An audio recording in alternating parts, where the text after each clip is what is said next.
So, people, welcome back to T-Boys TV. I hope you're well. I'm well. Obviously, this is another T-Boy Discusses. This has been daily at the moment, and you got a watch-along coming tomorrow. The only thing is, I don't know where the watch-along is going to be yet, but it's a madness. It could be here, it could be at my dad's. I don't know yet. But obviously, today I'm going to talk about 4 topics, as you can see. So, the first topic, Sergio Ramos has left Real Madrid now, or is going to leave Real Madrid in the summer. Now, for me, this is a shock. I never thought I'd see this ever since he's been there. Obviously, it's been a madness.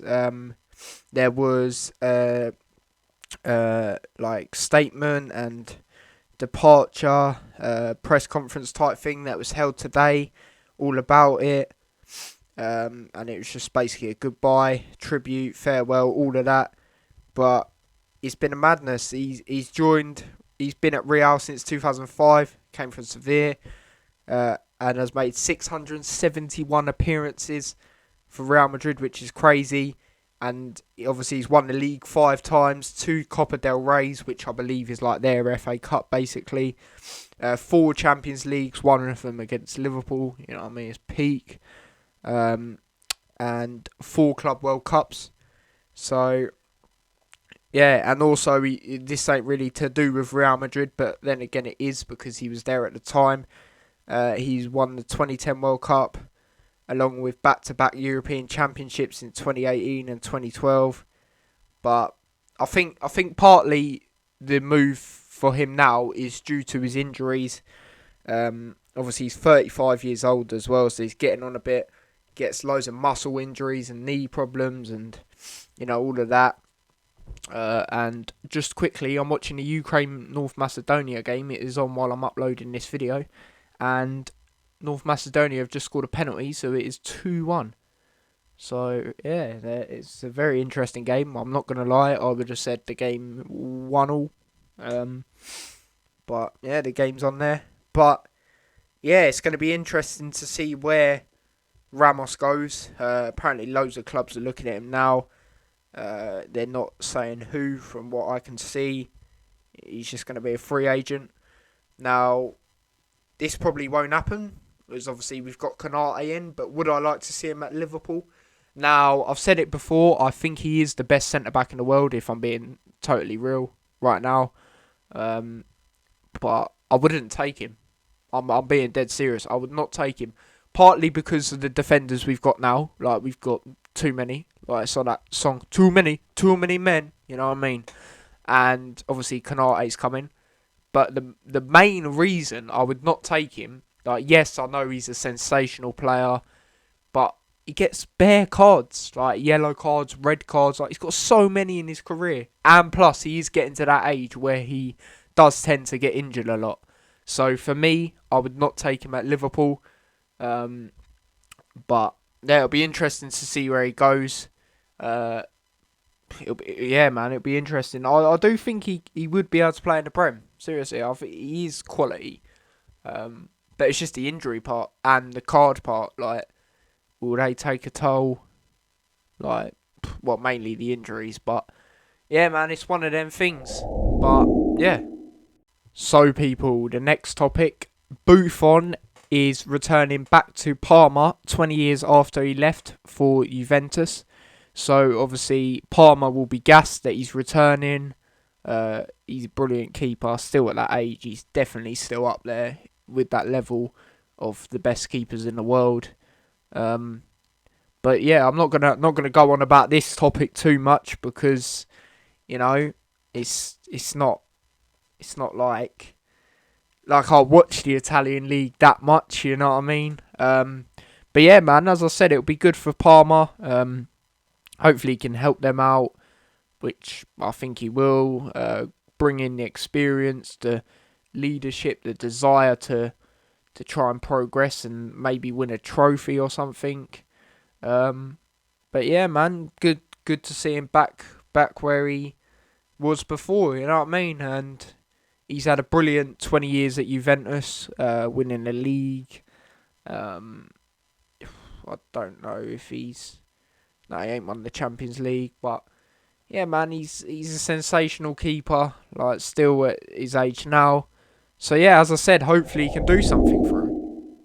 So people, the next topic I'm going to talk about is, it come out yesterday, I believe, or the early hours of this morning, that Maguire is fit to play against Scotland. Now, for me, it's like one of the Henderson things, as in Jordan Henderson, not Dean Henderson, where they're able to play, but I wouldn't rush them in. And also the performance of Mings the other day, I thought he was good. Stones is a starter for me anyway for England. So yeah, man, I would keep them two for tomorrow. And due to that game, actually no, I'll do it tomorrow because I'm planning to do another video before I do the watch along, like a couple of hours before. So I'll give you my lineup tomorrow and score prediction and all of that for the England game. But yeah, I wouldn't start him. It's like the same thing with Henderson, as I said. I wouldn't even start Henderson. If they were both fully fit, then yes, I would. But, well, actually, Maguire, I'm not too sure. If Mings plays like that consistently, then, you know, I might have to put him in. But Henderson, I would start. But this ain't about Henderson, really. But, you know what I mean? I'm just trying to do a comparison. But, yeah, he is back if we need him. So, yeah, it's one of them things. But, as I said, I wouldn't start him because I wouldn't want to rush him. And I feel Mings was good the other day. Same with Stones. And, yeah, man. So, yeah. So, people, the last topic I'm going to talk about before I wrap up this video is the Euro games yesterday, like I have been doing recently. Daily, should I say. So, the games yesterday, you had Finland-Russia. Russia winning 1-0. Great goal by Russia. Obviously, I said they'd finish second in their group. And that group really is interesting now.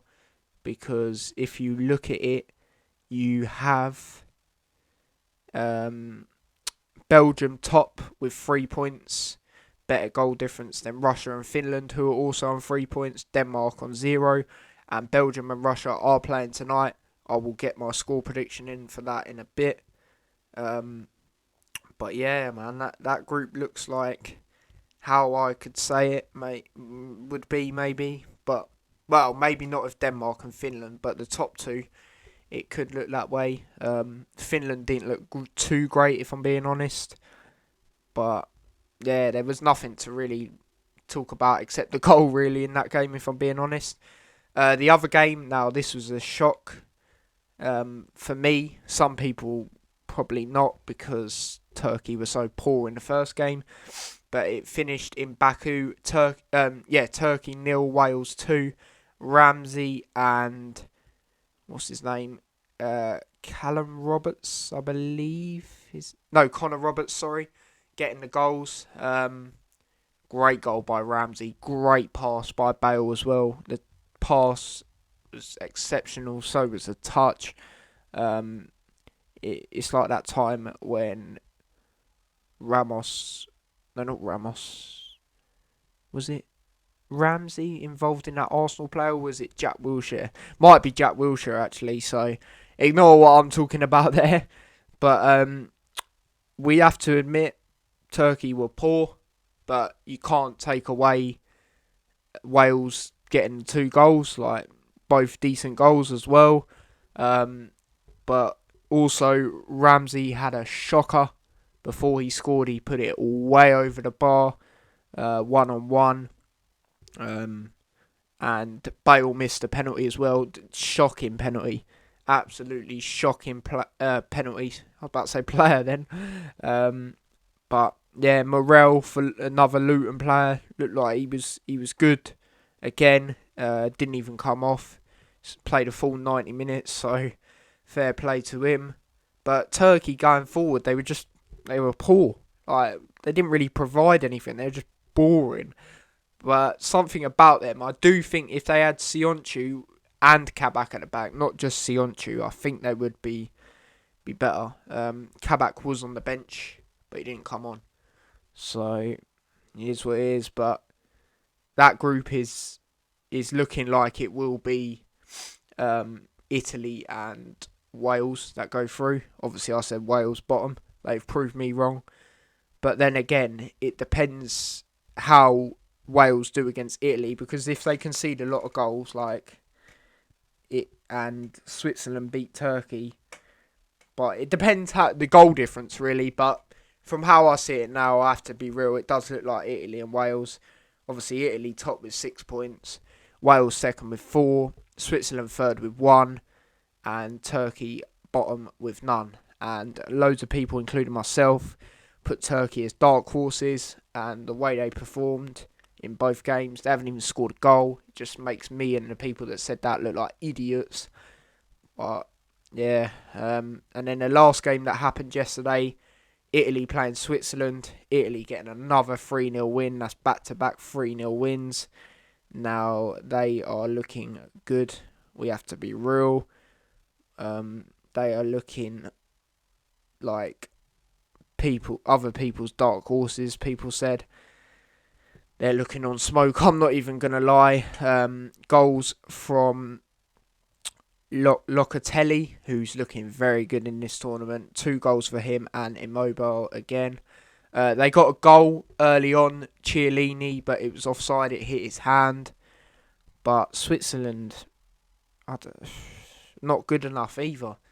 So that's another reason why I think it will be Italy and Wales that go through in that group, because Switzerland and Turkey have been pretty poor, if I'm being honest. Like, Switzerland were okay against Wales in the draw that they got the first game, but I'd say Wales were the better team in that game as well.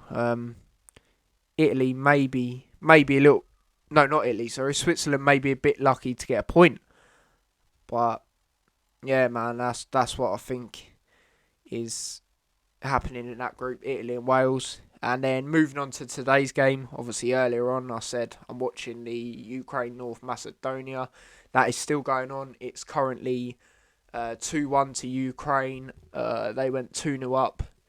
Goals from Yarmolenko, and I'm not sure who the other player was, but on the first goal, great flick.